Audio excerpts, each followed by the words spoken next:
optical, just hold for 1 minute, थोड़ा सा.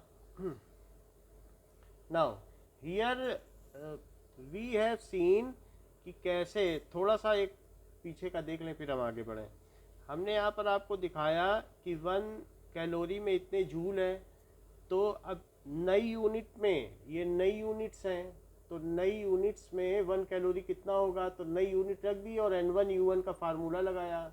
तो N1U1 इज N2U2, तो N2 हमने निकाला, तो सारी नई यूनिट नीचे कर दी और N2 की वैल्यू निकाल ली.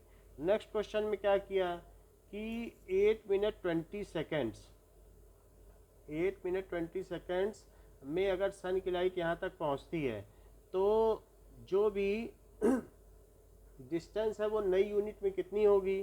तो नई यूनिट क्या है, न्यू यूनिट ऑफ लेंथ. पर सेकंड में जितना लाइट चलती है वो न्यू यूनिट ऑफ लेंथ है, और 500 सेकंड चली तो सेकंड इनवर्स और सेकंड कट गया और 500 times of new unit of length ये नए के टर्म्स में आ गया है. अब देखें, या तो हम यहाँ पर ये भी कर सकते हैं कि जो 1 एस्ट्रोनॉमिकल यूनिट है उसको लिख सकते हैं N2U2, N2 into new unit of length, फिर N2 तब भी निकल के आ जाता है. तो ऐसे भी किया जा सकता है. नेक्स्ट क्वेश्चन में पूछा गया कि रिजोल्यूशन. तो रिजोल्यूशन में एक वर्नियर स्केल है जिसमें ये बात बताई गई कि 20 डिवीजन्स हैं. तो 20 डिवीजन्स छोटे में बना दोगे तो आप पढ़ ही नहीं पाओगे, आँखों की भी रिजोल्यूशन है. तो 20 डिवीजन जो है 19 डिवीजन से मेल खाते हैं. तो उसके बेसिस पर 19 mm हुआ, तो 1 डिवीज़न की वैल्यू निकाली गई और फिर मेन स्केल डिवीज़न और वर्नियर स्केल डिवीज़न को सब्ट्रैक्ट करके लीस्ट काउंट निकाला गया. जबकि स्क्रू गेज में क्या हुआ कि थिम्बल को 100 पॉइंट मूव कराओ तो 1 mm मूव करता है, तो 1 डिवीज़न मूव कराओ तो कितना मूव करेगा, इससे उसका लीस्ट काउंट निकल आया. इसके बाद जहाँ तक लाइट की बात है तो लाइट की जो वेव लेंथ है वो नैनोमीटर में होती है, और अगर बहुत प्रिसाइज किया जाए तो वो 10⁻⁻7 मीटर ठहरती है, जिसको कि हमने सेंटीमीटर बदल लिया. And precision is 1 least count, और इससे इसका हमने प्रिसीजन निकाल लिया. तो एक का प्रिसीजन 200 आया, एक का प्रिसीजन 1000 आया और एक का प्रिसीजन 1,00,000 आया. तो कौन ज़्यादा प्रिसाइज है? The value of the optical instrument is more precise. So in this way we can say that optical instrument is more precise.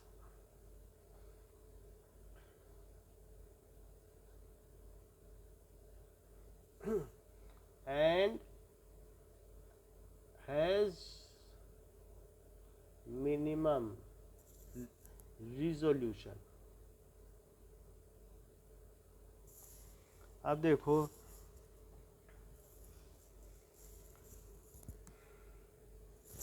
a student measures the thickness of human hair by looking at it through microscope of magnification 100. He makes 20 observations and finds that the average width of hair in the field of view of microscope is 3.5. तो what is the estimated on the thickness of the hair? Magnification क्या होता है? HI/HO.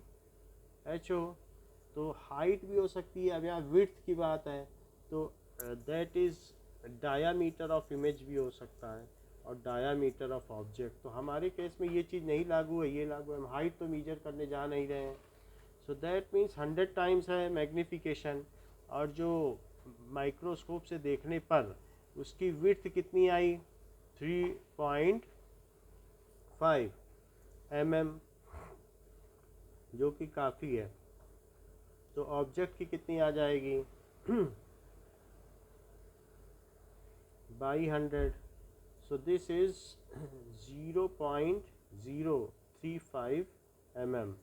तो it is, चाहे तो scientific notation में लिखो 3.5 into 10⁻⁻2 mm. ये इसकी एक्चुअल क्या हो गई? थिकनेस हो गई.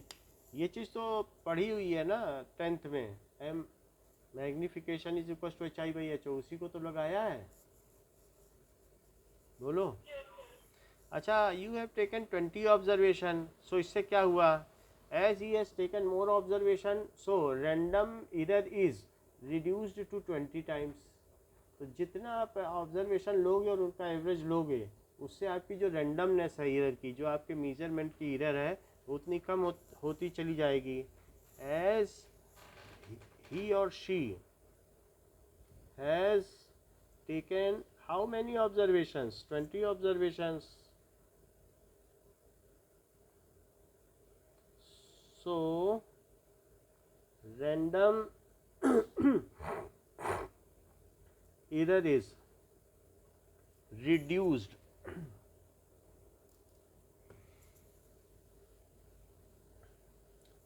to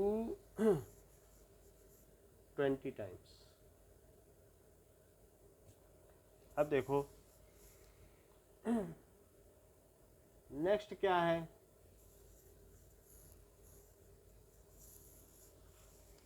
you are given a thread and meter scale, how will you estimate the diameter of thread। तो थ्रेड को क्या करो कि इसे तो ऐसे कर नहीं सकते हो, तो थ्रेड को किसी पेंसिल में थ्रेड को आप ऐसे राउंड बना लो और ये मेजर करते जाओ कि how many turns you have made in 1 centimetre. So wrap करते चले जाओ, मोड़ते चले जाओ, फिर ये थ्रेड है। हमें इस थ्रेड का डायामीटर चाहिए कि कितना मोटा है।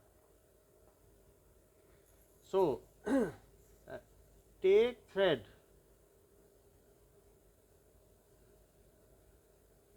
and wrap it closely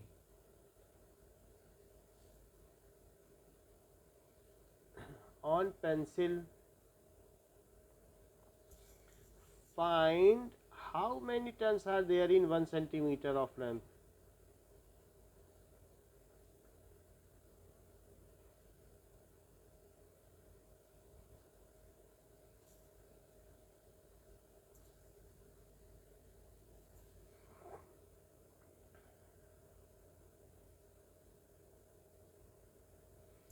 let n turns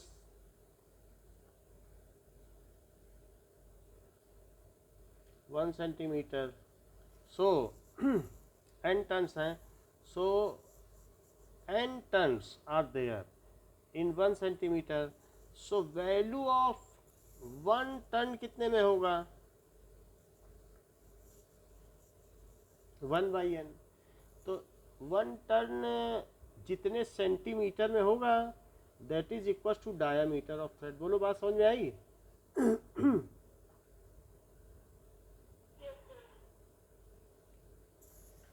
अब देखो next is a screw gauge has a pitch.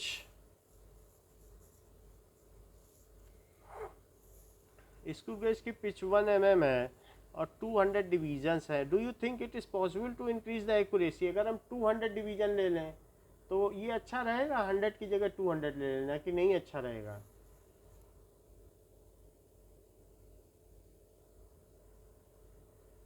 बताओ। अच्छा तो रहेगा, बट हमारी आंखों का भी तो एक लिमिट ऑफ रिजोल्यूशन है, उसके इतने पास पास आ जाएंगे सरेशंस की उनको डिस्क्रिमिनेट करना ही मुश्किल हो जाएगा।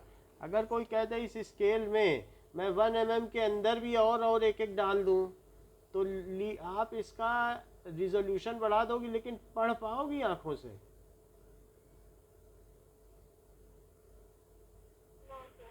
तो इस तरीके से वो सजेस्ट कर रहा है कि 200 कर दूं तो क्या होगा। नाउ यस द एक्यूरेसी तो बढ़ जाएगी। एक्यूरेसी क्या बढ़ेगी, प्रिसीजन बढ़ेगा, एक्यूरेसी वो बोल रहा है। Yes the accuracy will be increased. हम प्रिसीजन लिख देते हैं क्योंकि एक्यूरेसी तो इट इज़ क्लोजनेस, जब तक जीरोइंग नहीं होगी उस इंस्ट्रूमेंट की, कैलिब्रेशन नहीं होगा, तब तक एक्यूरेसी नहीं बढ़ेगी, बट प्रिसीजन तो बढ़ जाएगा। Of will increase as least count क्या होता है स्क्रू गेज के केस में, it is pitch upon number of divisions in circular scale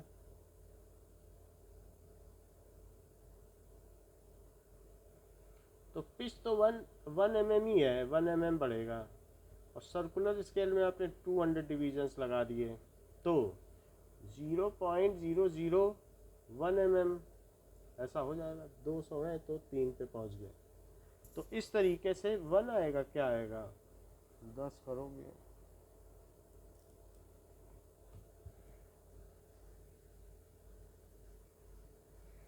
decimal 0.00000 और 5 इस तरीके से आएगा, इतने mm आ जाएगा। ठीक, तो ये इसकी लीस्ट काउंट हो जाएगी। So theoretically speaking least count decreases on increasing the number. जैसे जैसे आप नंबर बढ़ाते जाओगे तो थ्योरेटिकली तो ठीक है, प्रैक्टिकली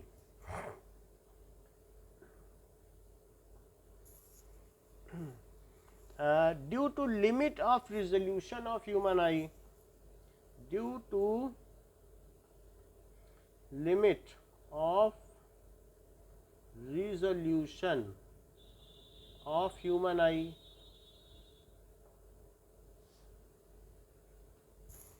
ठीक है। ये चीज है, least count can not be decreased much more. Least count ज्यादा नहीं कम किया जा सकता, least count can not be decreased much more। क्योंकि अगर आपको मैं ये 2 लाइनें खींच के दूं ऐसे, अभी अभी 2 लाइन दिख रही क्या, ये 2 लाइन्स दिख रही कि 1 दिख रही है, बताओ। अगर यही मैं आपसे पेज दूर लेता जाऊं और दूर लेता जाऊं तो एक टाइम पे ये 1 भी दिखने लगेगी, मालूम है ये बात कि नहीं। तो ऐसा होता है कि हमारी आंखों का रिजोल्यूशन है वो जब उसका एंगुलर डायामीटर बहुत कम हो जाता है, मतलब 1 मिनट से कम हो जाएगा, तो फिर वो उसको देख नहीं पाती है। अगर आप जैसे 1 डिग्री है, 1 डिग्री में अगर आपने 60 लाइंस खींच दी, आंखों पे एक एंगल पड़ता है कि नहीं सामने वाले ऑब्जेक्ट से, जिसको कि एंगुलर डायमीटर कहती है, बोलो। और अगर मान लो मैं यहाँ पर बहुत सारी लाइन ड्रॉ करते जाऊं तो कभी कभी एक ऐसा होगा कि आपको कंटिन्यूटी दिखेगी, फिर वो आपको अलग अलग नहीं दिखेंगी, वो लगेगा नहीं ये तो लगातार है। बोलो, समझ में आ गई बात।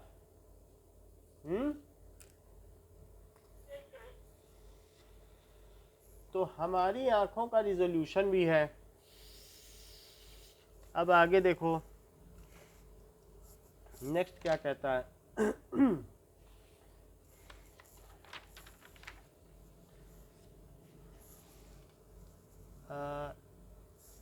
नेक्स्ट क्वेश्चन है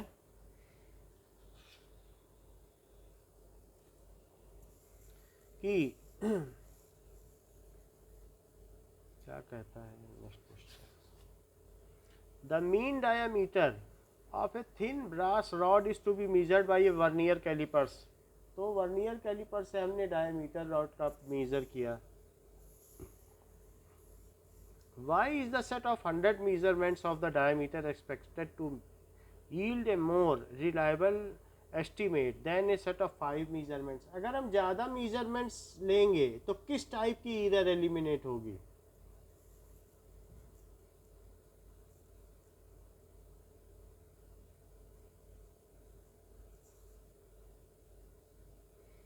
बताइए।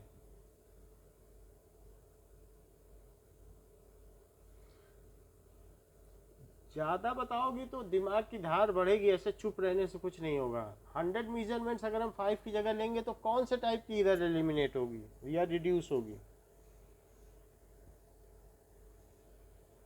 Random error. कौन सी?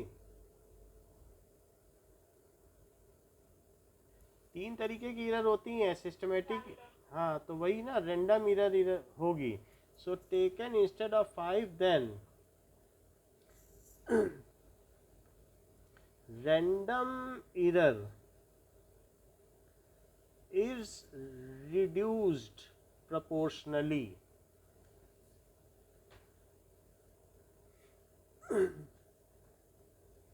इतनी बात है तो so it is better to take much measurements. 2.9 हो गया क्या? नहीं हुआ ना, 2.9 भी नहीं हुआ. 2.9 The photograph of a house occupies an area this on a 35 mm slide. The slide is projected on the screen. एक छोटी सी स्लाइड है और स्लाइड में ये स्लाइड है और इसमें एक घर दिखाया गया है. तो ये जो घर है इसका टोटल एरिया कितना है? 1.75 सेंटीमीटर स्क्वायर. और लेकिन जब इसको मैं बड़ी स्क्रीन में प्रोजेक्ट करता हूँ तो ये घर अब बड़ा दिखता है. तो ये बड़ी स्क्रीन है, वहाँ पर इसका एरिया 1.55 मीटर स्क्वायर है. यहाँ से लाइट पड़ रही है तो लाइट पड़ रही है तो प्रोजेक्शन हो रहा है. तो ये मैग्निफिकेशन हो रहा है. दो तरीके के मैग्निफिकेशन होते हैं. लीनियर मैग्निफिकेशन क्या होता है?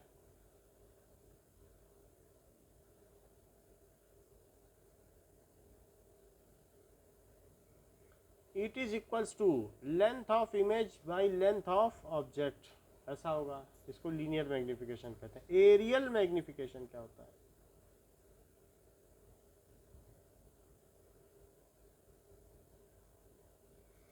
दैट इज किसी चीज के एरिया में मैग्निफिकेशन. मान लो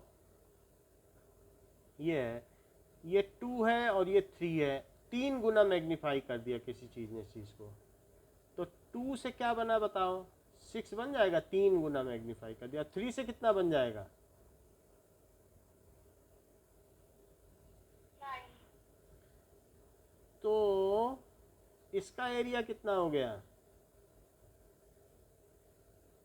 और इसका एरिया कितना हो गया? 54 सेंटीमीटर. कितने गुना बढ़ गया एरिया? ये 6 सेंटीमीटर है और ये 54, कितने गुना बढ़ गया?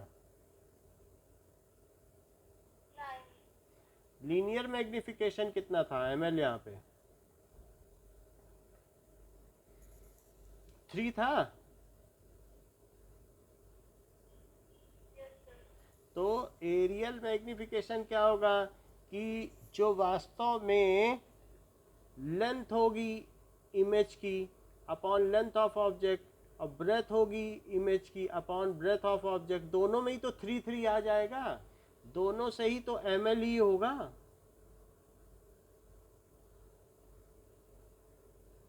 बोलो. Yes sir. तो क्या ये ml का स्क्वायर नहीं हो जाएगा areal magnification? Yes sir. So areal magnification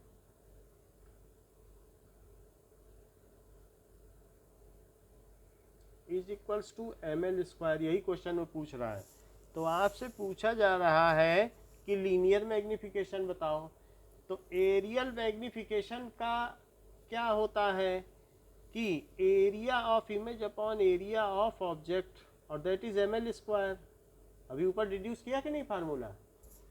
और ये कितना है? 1.55 मीटर स्क्वायर. और ये कितना है? और ये ml का स्क्वायर है. चूंकि ये मीटर स्क्वायर है, ये सेंटीमीटर स्क्वायर है. मीटर स्क्वायर को बदलो.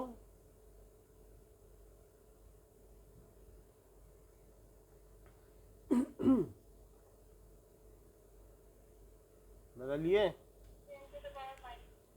क्या? मीटर को सेंटीमीटर में बदलो.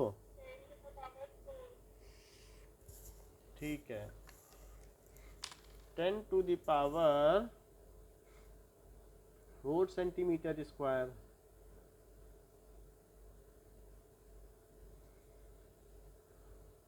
अब आप अपने कैलकुलेटर से इसे करो, ये मुझे मालूम नहीं है क्या होगा.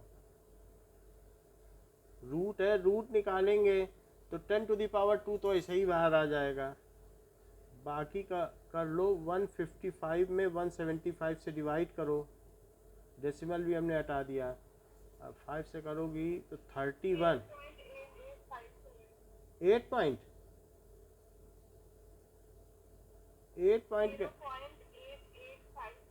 अच्छा 0.8857। ये रूट लेके है कि बिना रूट लिए?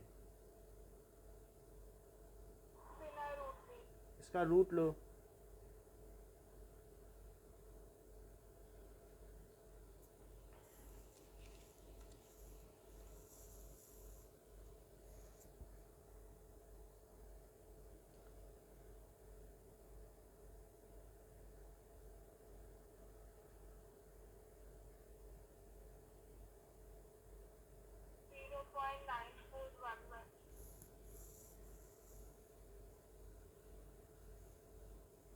इतना ठीक है। और 10⁻², ml, ये तो ज़्यादा ही आ गया 94। पीछे देखना पड़ेगा कि ये सही है क्या। 94.1 सही आ रहा है,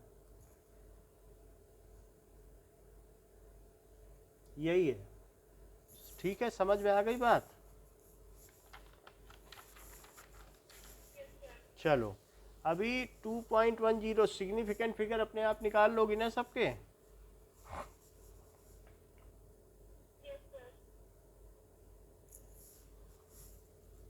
2.11। नाउ अब हम देखेंगे the length breadth and thickness of rectangular sheets of metal are 4.234 ऐसे ऐसे दिया गया है। Given the area and volume of the sheet. तो लेंथ ब्रेथ थिकनेस सब दिया गया है, तो हमें इसका एरिया और वॉल्यूम निकालना है।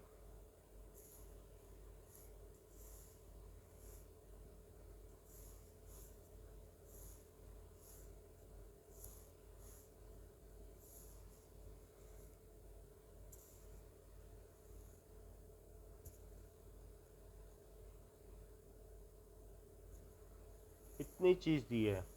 दो चीज़ मीटर में थी और तीसरा क्या था, सबको मीटर में बदल लिया है। तीसरी सेंटीमीटर में थी, वो भी मीटर में बदल ली है। ओके, और अब हम इसका एरिया निकालें। रेक्टेंगुलर शीट ऑफ मेटल है, ऐसी है शीट और मोटी भी है। ऐसी शीट है, बहुत शीट होती थोड़ी थिकनेस भी होगी, तो थिकनेस तो 2 सेंटीमीटर है बस। नाउ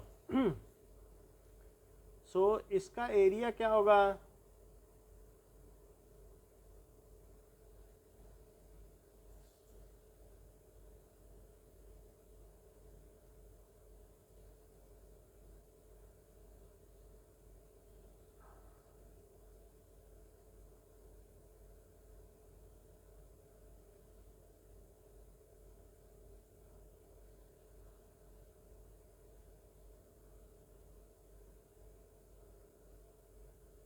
इतना हो गया।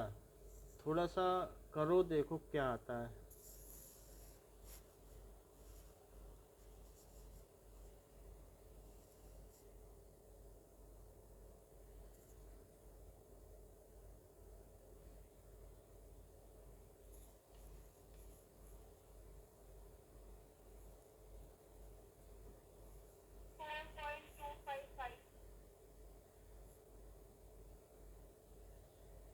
सब कर लिया है?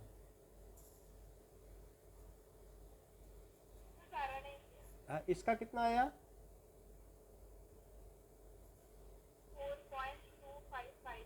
अगला बताओ।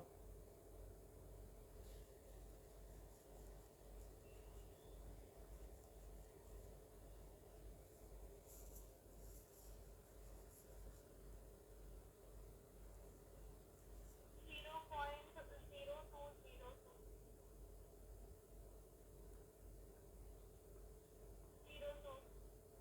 एक और, इतना ही ना? सर हाँ ठीक है, अगला बताइए।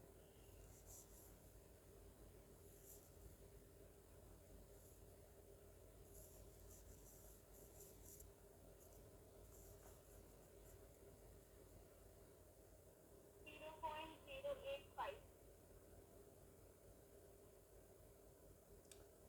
थोड़े और लो, क्योंकि 3 तक तो लो कम से कम सिग्निफिकेंट फिगर। नहीं, हाँ, नहीं तो अभी बाद में फिर कर्व करना है, बल्कि एक ज़्यादा ही लेना चाहिए इंटरमीडिएट स्टेप में। अब आपने यहाँ पे छोड़ दिया है, फिर आंसर गलत आएगा तो फिर नहीं हमें मालूम है। इंटरमीडिएट स्टेप में एक ज़्यादा लिया करो। अब सबको जोड़ो।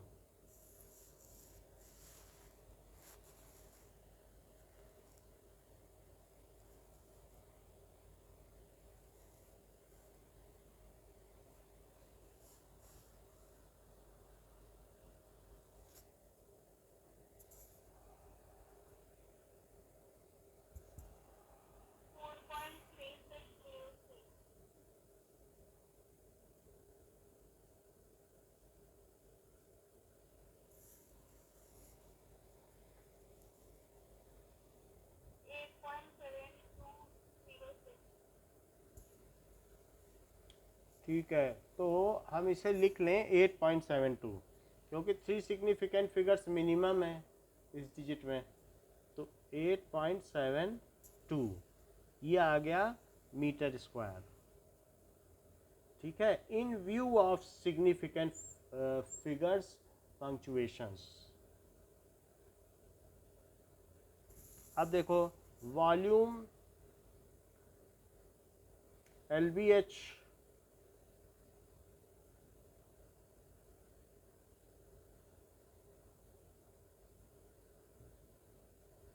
मल्टीप्लाई करिए।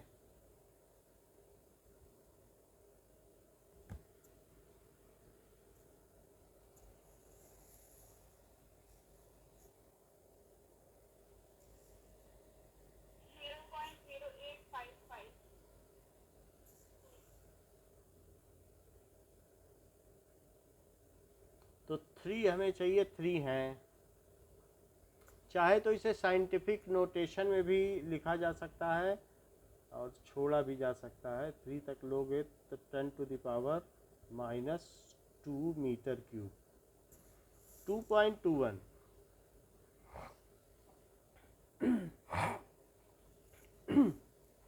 masses of a box measured by a grosser balance is 2.3 kg। तो mass of box 2 gold pieces इसी में ऐड कर दिए गए हैं, तो मास ऑफ बॉक्स कितना है 2.3 kg। और फर्स्ट गोल्ड पीस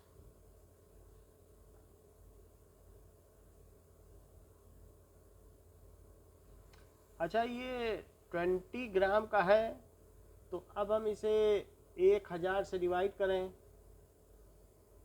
तो 0.02015 kg, इसे kg में बदल लिया। 20 ग्राम था, kg में बदल लिया। सेकंड गोल्ड पीस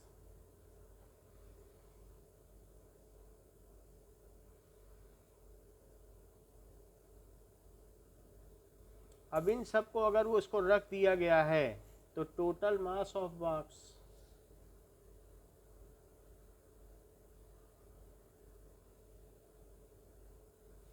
तो यहाँ से 2304032 बोलो ठीक। अच्छा, ये रूल क्या कहता है, अर्थ इसका कि जितने minimum number of significant figures after decimal होंगे वही लिए जाएंगे। तो मिनिमम कितने हैं? हाँ, तो ये 2.3 kg ही माना जाएगा, क्योंकि इसी में ही 100 ग्राम ऊपर नीचे का फर्क है। पॉइंट में जो लास्ट अनसर्टेन डिजिट होता है उसमें कितने का फर्क होता है?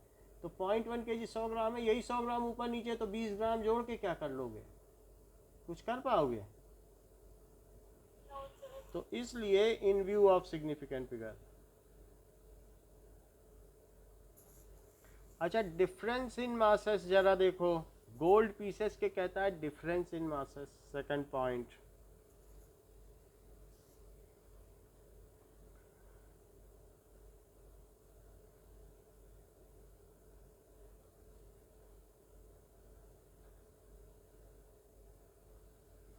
So 20.17 और 20.15, तो इट इज 0.02, तो 0.02 है. So now since there are two significant figures after difference, तो इस केस में आप ज़्यादा कुछ नहीं कर सकते हैं, ओनली आपका वन सिग्निफिकेंट फिगर सरवाइव कर रहा है. सो इसलिए इसको और कर्व करना ठीक नहीं है. तो डेसिमल के 2 डेसिमल प्लेस तक ये ग्राम में दिया है, बस इसको ऐसे ही लिखते हैं. ये अब वन सिग्निफिकेंट फिगर बचा है. सो इट कंटेन्स, कई बार सब्ट्रैक्शन में सिग्निफिकेंट फिगर कम हो जाते हैं अगर चीज़ें सब्ट्रैक्ट हो जाती हैं. वन सिग्निफिकेंट फिगर, इसको आप साइंटिफिक नोटेशन में 2 कर भी नहीं सकते क्योंकि इसके आगे के प्रिसीजन है नहीं, यही लास्ट अनसर्टेन है, आगे 0 लगा नहीं सकते. और इसको कैसे दिखाओगे, इसको दिखा पाओगे क्या सिग्निफिकेंस में? कोई तरीका है? एक ही बचा इसमें. अच्छा 2.13 तो हो गया है.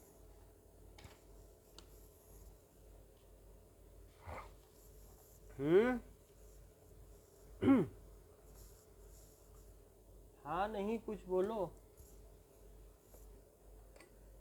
Yes, sir, हो गया.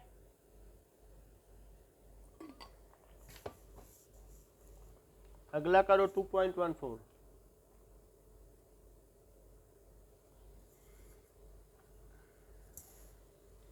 So y is equals to a sin 2 pi t upon t. जब भी कोई वेव आगे बढ़ती है, अभी आपके में वेव आएगी, साउंड चैप्टर है 11th में, तब देखना, अभी तो इसकी बात करना उचित नहीं होगा. तो कभी भी कितना भी डिस्प्लेसमेंट है, जैसे मान लो ये डिस्प्लेसमेंट है, इसको कहेंगे y, और जो फुल डिस्प्लेसमेंट है उसको कहते हैं एम्पलीट्यूड.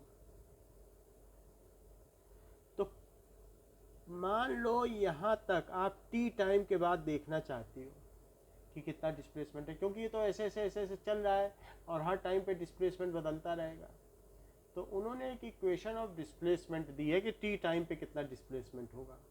अच्छा t टाइम पीरियड है कि एक वेव ऑसिलेट करने पे, यहीं पर ऊपर नीचे ऊपर ऑसिलेट करने में क्या टाइम लेगी, तो दैट इज इक्वल टू उसको क्या कहेंगे, टाइम पीरियड. ये एम्पलीट्यूड है. एम्पलीट्यूड का मतलब मैक्सिमम डिस्प्लेस. t क्या है, और ये क्या है, एट एनी टाइम. और y क्या है, डिस्प्लेसमेंट ऑफ वेव.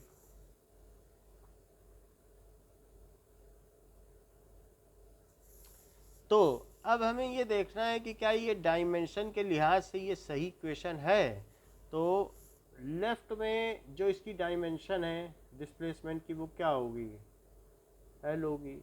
राइट की देख लो,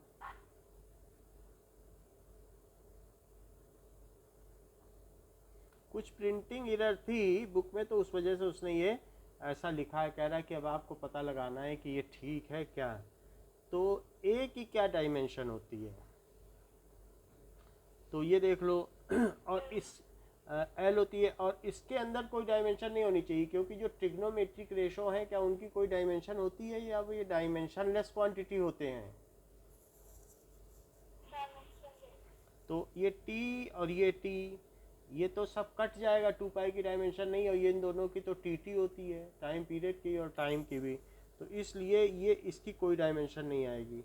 तो दैट इज़ एल आ गई. तो जो पहली वाली है वो डायमेंशन के लिहाज से कंसिस्टेंट है. So it is consistent in view of dimension. Okay,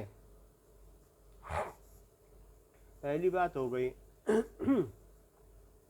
so it is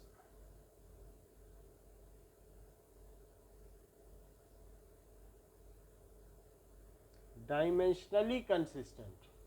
अब अगला देखिए, second equation.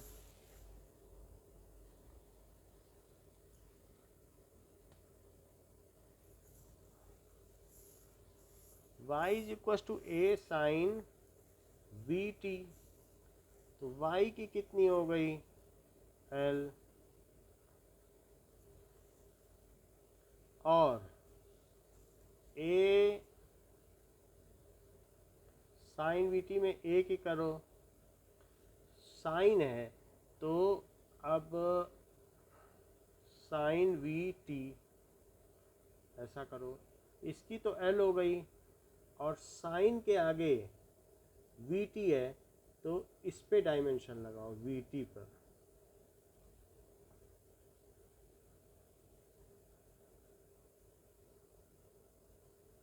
that is LT to the power -1 into T. So this is L, और साइन के अंदर क्या आ गया, L आ गई डायमेंशन की नहीं, but trigonometric functions are dimensionless quantity.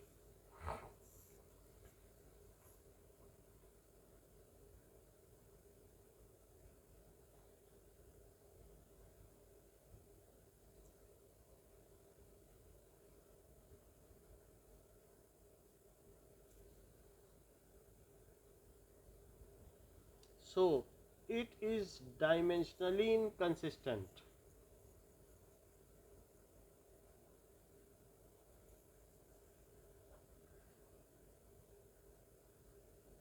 Third देखिए, थर्ड क्या कहता है, y is equal to 9/t sine t/a,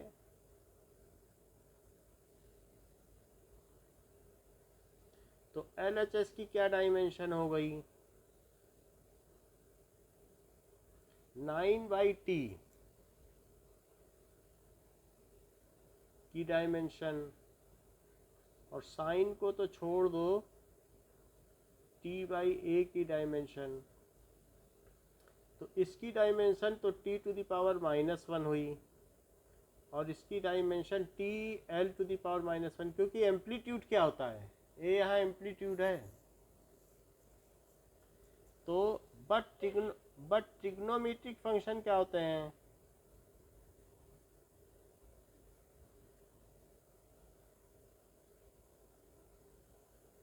are dimensionless.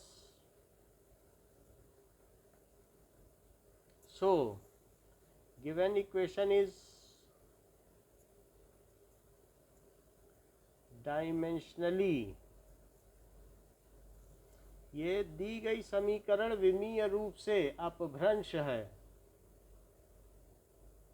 Sir वो 9 कैसे आया, वहाँ पे तो ए होगा ना. हमारे में 9 लिखा है, अब एक मिनट रुको जरा,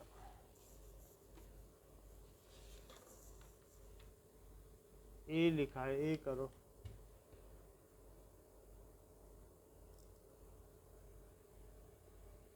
तो ए होने से क्या हो जाएगा,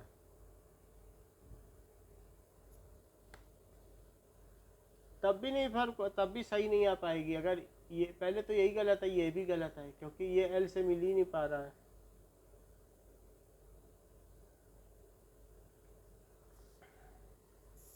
नेक्स्ट देखो, y is equals to a√2 ऐसा दिया है,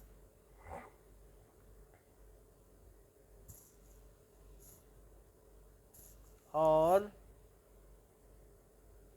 sign 2πt/t plus cos 2πt/t, ये चीज है. सो इस LHS की डायमेंशन देखिए,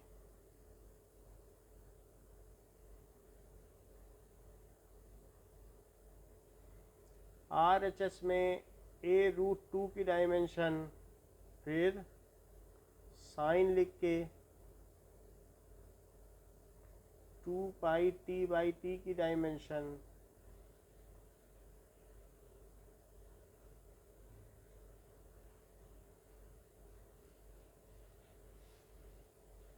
L तो डायमेंशन है, स्क्वायर बेसिस में आएगी,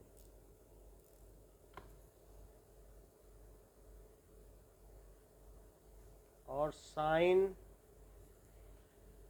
टी और टी टू द पावर -1।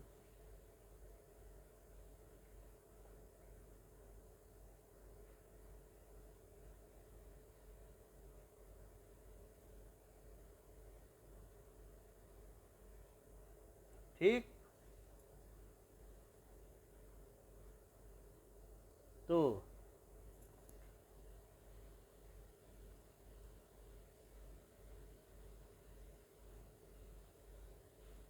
यहाँ तक समझ में आया?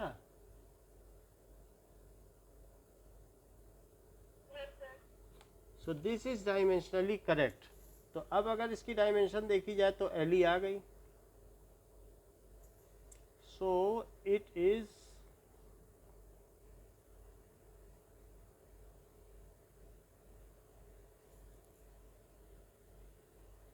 ये डायमेंशनली करेक्ट हो गई। अब देखो इसके आगे के क्वेश्चंस कल कराएंगे, 1 या 2 दिन में ये कंप्लीट हो जाएगा, फिर हम मोशन पे जाएंगे। ठीक है, इस क्लास के लिए इतना ही रखो।